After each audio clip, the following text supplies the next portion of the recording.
Suami isteri direman kerana disyaki dera kanak-kanak yang diasuh hingga mati.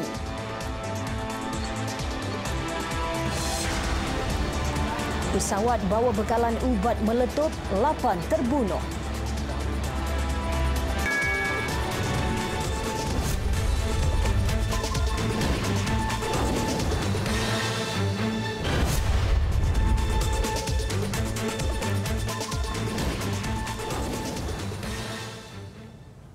Assalamualaikum dan salam sejahtera. Sepasang suami isteri hari ini direman 7 hari selepas disyaki mendera seorang kanak-kanak hingga mati yang diasuh mereka. Kejadian berlaku di Batu Pahat, Johor semalam. Perintah reman dikeluarkan Magistrate Nurul Izzati Muhammad.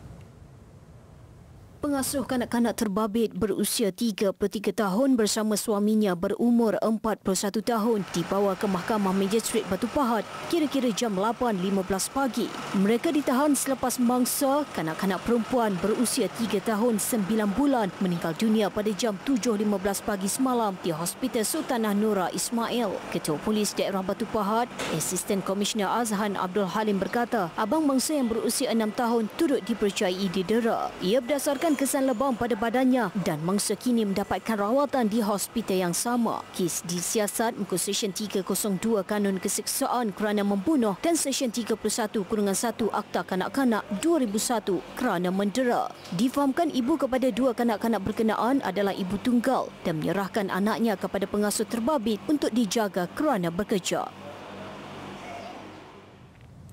Seorang kanak-kanak perempuan berumur 5 tahun di Bandar Sibu, Sarawak meninggal dunia disebabkan oleh wabak rabies. Kementerian Kesihatan mengesahkan kanak-kanak terbabit meninggal dunia pada 26 Mac lalu. Ketua Pengarah Kesihatan Datuk Dr. Nur Hisham Abdullah berkata, mangsa dikatakan digigit anjing liar pada 8 Mac lalu di bahagian muka, mulut serta kelopak mata. Luka gigitan itu tidak dicuci dengan aliran air bersih dan sabun sejurus kejadian. Mangsa kemudian dibawa untuk mendapatkan rawatan di Hospital Sibu. Kes rabies kini meningkat kepada 23 sejak penyakit itu diisytiharkan sebagai wabak di Sarawak. Kali terakhir kes ini dilaporkan adalah pada 8 November tahun lalu.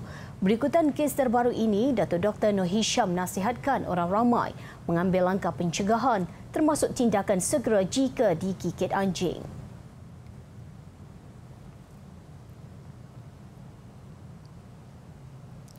Tokoh Akademik Negara 2013 Profesor Tan Sri Dr. Muhammad Rashdan Baba meninggal dunia akibat komplikasi jangkitan paru-paru pagi tadi. Berita pemergiannya dimaklumkan oleh anak tunggal Allahyarham Datin Dr. Rashlida Rashdan. Katanya ayahnya menghembuskan nafas terakhir pada usia 85 tahun di Hospital Ampang Puteri, Selangor. Allahyarham dilahirkan pada 31 Oktober 1935 dan berasal dari Kampung Berkat Cembung Rembau, Negeri Sembilan. Jenazah Allahyarham akan dikebumikan di tanah perkuburan Bukit Kiara. Allahyarham pernah menjawat jawatan Naib Chancellor pertama Universiti Kebangsaan Malaysia UKM pada 1969 hingga 1971 dan Naib Chancellor Universiti Pertanian Malaysia UPM yang pertama pada 1971 hingga 1982.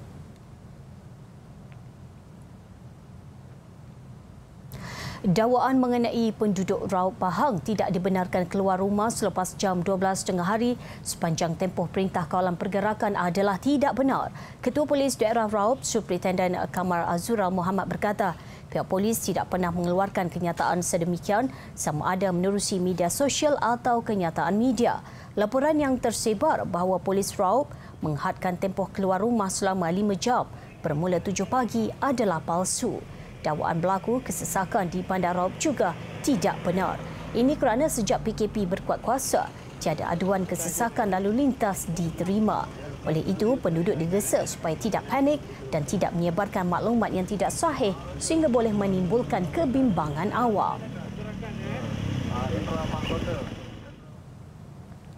Bekas Menteri Belia dan Sukan Syed Saddiq Syed Abdul Rahman dilaporkan kehilangan RM250,000 wang tunai milik Parti Pribumi Bersatu Malaysia PPBM yang disimpan di rumahnya di Kampung Tungku, Petaling Jaya. Kes itu disahkan Ketua Polis Daerah Petaling Jaya, ACP Nik Izani Muhammad Faisal. Katanya polis sedang melakukan siasatan. Kehilangan wang berkenaan disedari ahli Parlimen Muar Terbabit kira-kira jam 7 malam 28 Mac lalu. Wang itu difahamkan disimpan di dalam sebuah peti besi di tingkat atas biliknya. Kali terakhir wang itu diperiksa pada 14 Mac lalu. Tiada sebarang kesan pecah masuk di kesan. Kediaman itu didiami Syed Saddiq bersama pembantu rumahnya yang juga wanita warga Indonesia. Polis sudah mengesan 18 cap cari dan menahan wanita berkenaan untuk membantu siasatan. Syed Saddiq enggan mengulas lanjut.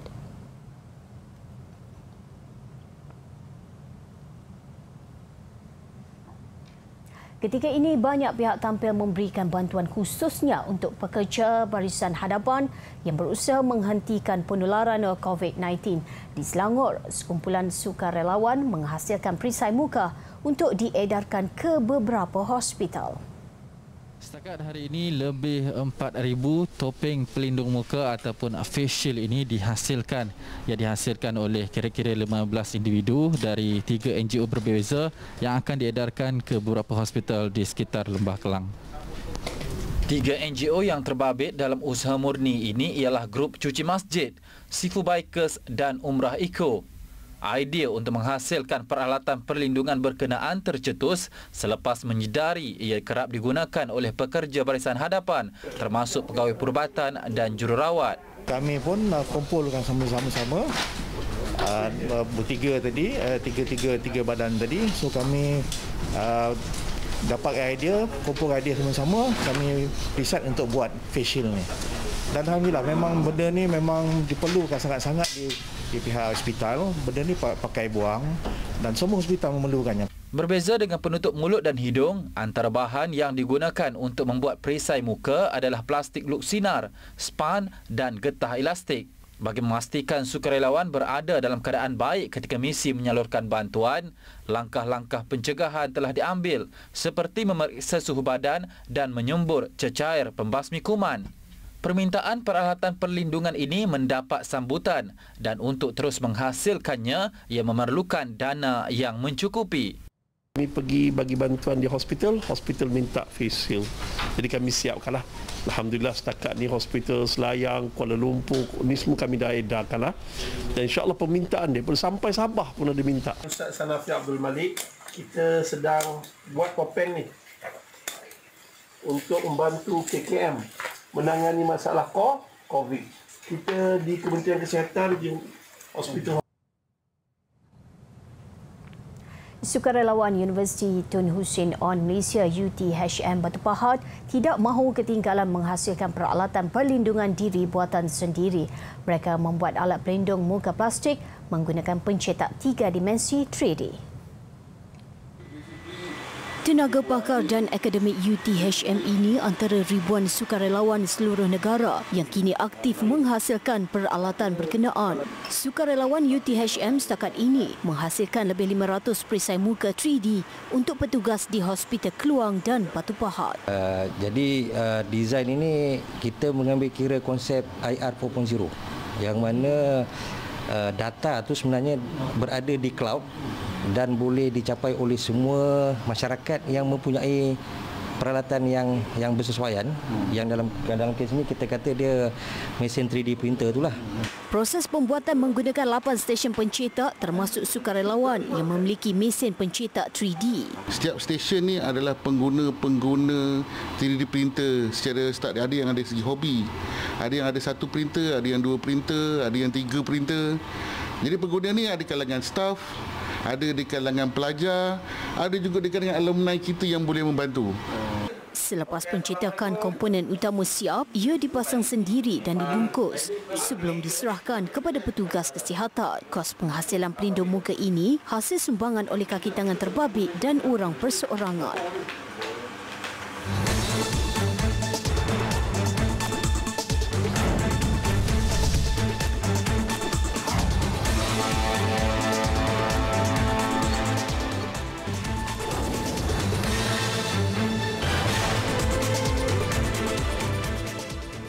Bertemu kembali.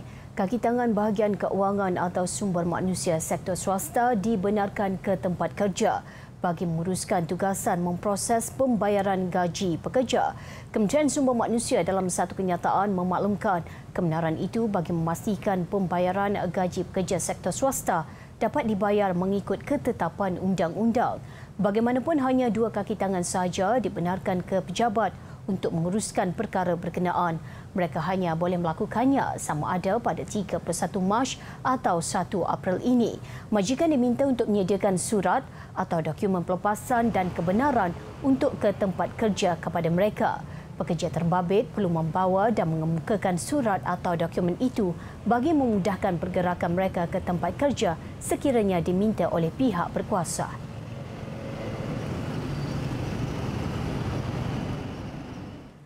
Demi menghargai jasa kaki tangan hospital dan klinik kesihatan di Selangor yang bertugas menangani wabak COVID-19, Humanitarian Camp Malaysia MyCare menyumbang bantuan berbentuk kipas angin. Menurut pengurus projek MyCare, Nur Shazli Ramli, pihaknya akan terus mengagihkan bantuan mengikut fasa. Humanitarian Camp Malaysia MyCare berjaya menyalurkan 10 buah kipas angin berdiri, iaitu 2 unit kepada Klinik Kesihatan Sungai Chua di Kajang dan juga Hospital Kajang, iaitu di Wad Bersalin. Dan ini adalah sebahagian daripada penyerahan sumbangan yang kita salurkan di bawah kempen COVID-19 bawah MyCare. Dengan pelaksanaan projek ini, MyCare berharap dapat membantu meringankan beban kaki tangan hospital dan golongan terkesan dengan wabak COVID-19. Bagi mereka yang ingin menyumbang ke tabung bantuan pandemik COVID-19, boleh menyalurkan sumbangan ke Humanitarian Camp Malaysia MyCare. Menjadi rakyat yang prihatin itu percuma bukan sahaja kepada manusia malah kepada haiwan. Berlaku di Johor, seorang jiran memberi makanan dan minuman kepada haiwan peliharaan jiran. Dipercayai pemilik sudah lama tidak pulang ke rumah kerana pelaksanaan perintah kawalan pergerakan.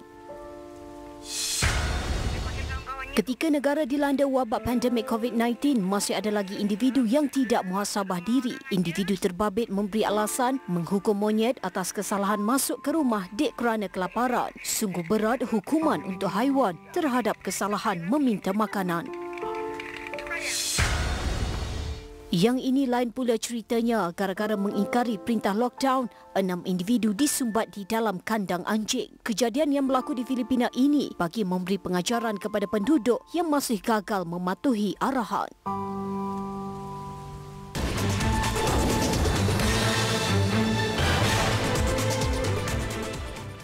Antarabangsa. Di Manila, Filipina, sebuah pesawat dalam misi pemindahan perubatan ke Jepun meletup ketika berlepas dari lapangan terbang sekaligus mengorbankan kesemua 8 penumpang dan kru pesawat itu. Menurut pihak berkuasa lapangan terbang, pesawat Westwind yang menuju ke lapangan terbang Haneda itu membawa 6 kru warga Filipina bersama 2 penumpang warga Amerika dan Kanada. Letupan berlaku di hujung landasan dan pemadaman menggunakan buih kimia. Susulan kejadian itu, landasan terbabit ditutup sementara punca insiden disiasat. Kebanyakan pesawat penumpang tidak beroperasi di lapangan terbang itu sejak kerajaan mengarahkan kuarantin di Manila dan Kepulauan Luzon bagi mengekang penularan wabak COVID-19. Di Jerman lain pula ceritanya selepas seorang menteri bertindak membunuh diri akibat terlalu bimbang dengan kesan COVID-19 terhadap ekonomi. Thomas Schäfer, 54 tahun, ditemui mati di landasan kereta api Sabtu lalu. Pihak pendakwa raya percaya kejadian itu adalah bunuh diri. Menurut Perdana Menteri Hazel Volker-Wölfia, beliau dan barisan kabinet terlalu terkejut dengan perkembangan itu.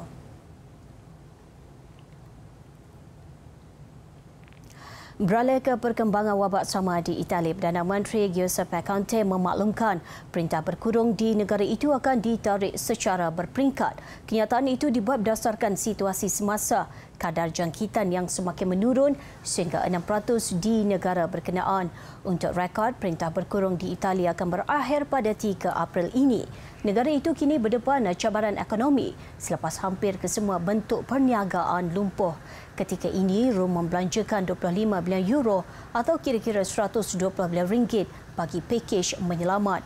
Namun ia mungkin bertambah 4 kali ganda jika isu penularan COVID-19 gagal diatasi.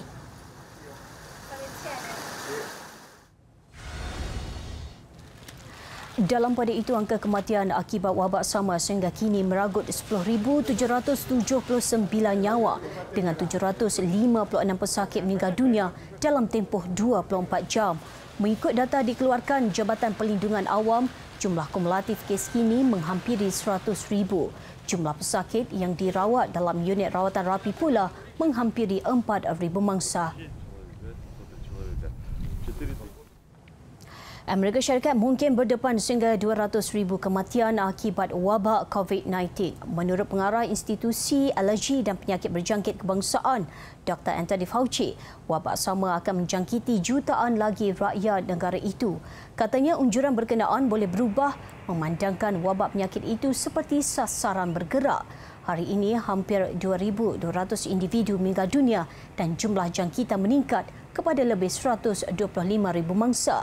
Kes kematian pertama di Amerika Syarikat dilaporkan pada 29 Februari lalu di Washington dan kini negeri itu mencatatkan angka korban lebih 130 mangsa.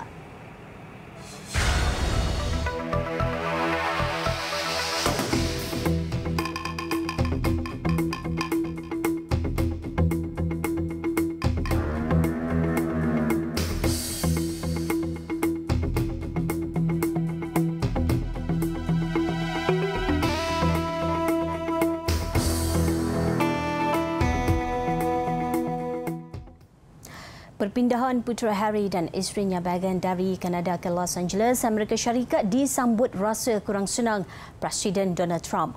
Dalam satu kenyataan, Trump berkata kerajaannya tidak akan menanggung kos sekuriti kedua-dua bekas pasangan diraja itu. Trump turut menambah segala perbelanjaan bagi urusan itu perlu diselesaikan pasangan terbabit. Sebelum ini, Harry dan Meghan mengejutkan dunia dan keluarga diraja dengan keputusan untuk tidak lagi mewakili kerajaan British dan menjalani kehidupan baru yang bebas. Duke dan Duchess of Sussex itu akan secara rasmi meletak jawatan daripada tugas diraja pada 31 Mac ini. Meghan dibesarkan di Los Angeles dan ibunya Dora Ragland masih tinggal di bandar itu. Disney sebelum ini mengumumkan Meghan akan menulis sebuah filem baru mengenai keluarga gajah Afrika.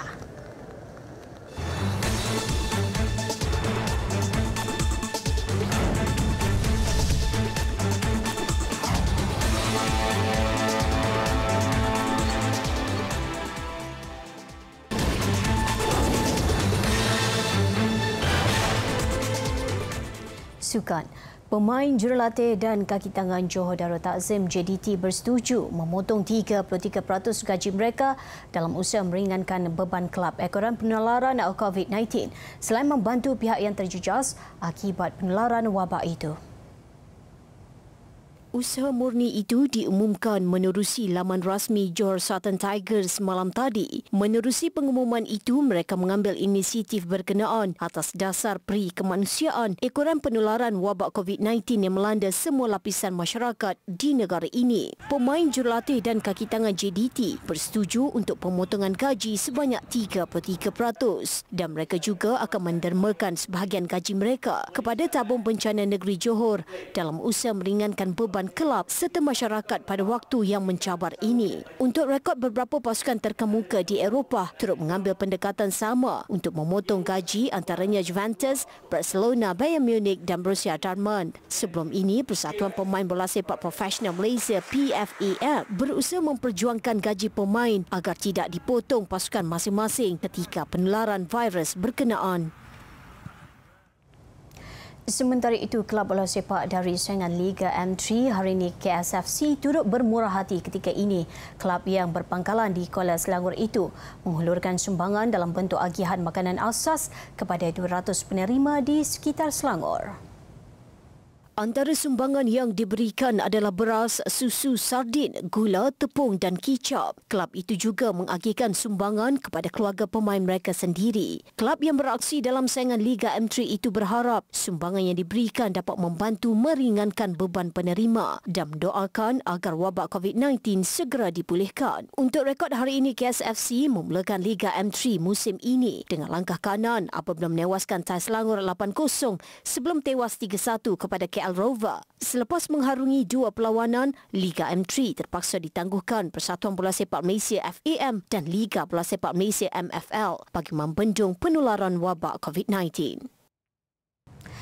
Sekian berita 1 tengah hari. Saya Suzila Ida Yaakob. Assalamualaikum dan salam hormat.